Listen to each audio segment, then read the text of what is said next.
mula sa silangang panig. Narinig ang kampanang itim na malalim ang tunog at himig.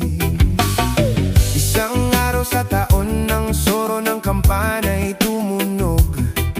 Hudyat na dumating ang sandaling itinakdang yugto.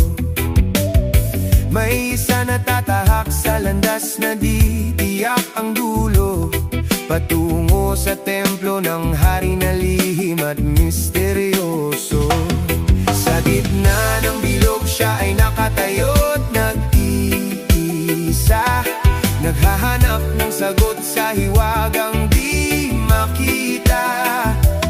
Sa isang dampi ng kamay na bahagyang nanginginig pa, ang kasagutan ay lilitaw sa mata ng kanyang diwa.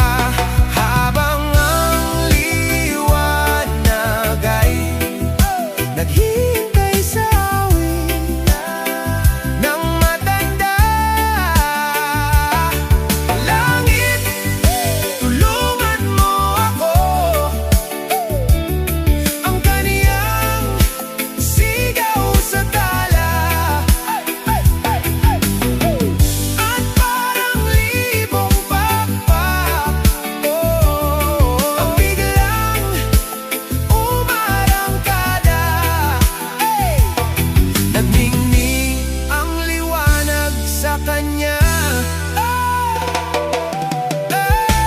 Araw ay nagsimula na.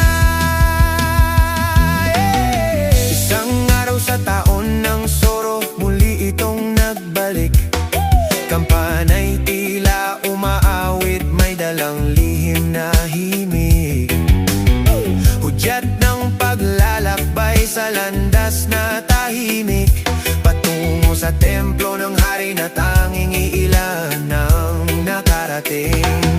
Sa gitna ng mga tao, siya ay muling tumayo. Nakikita't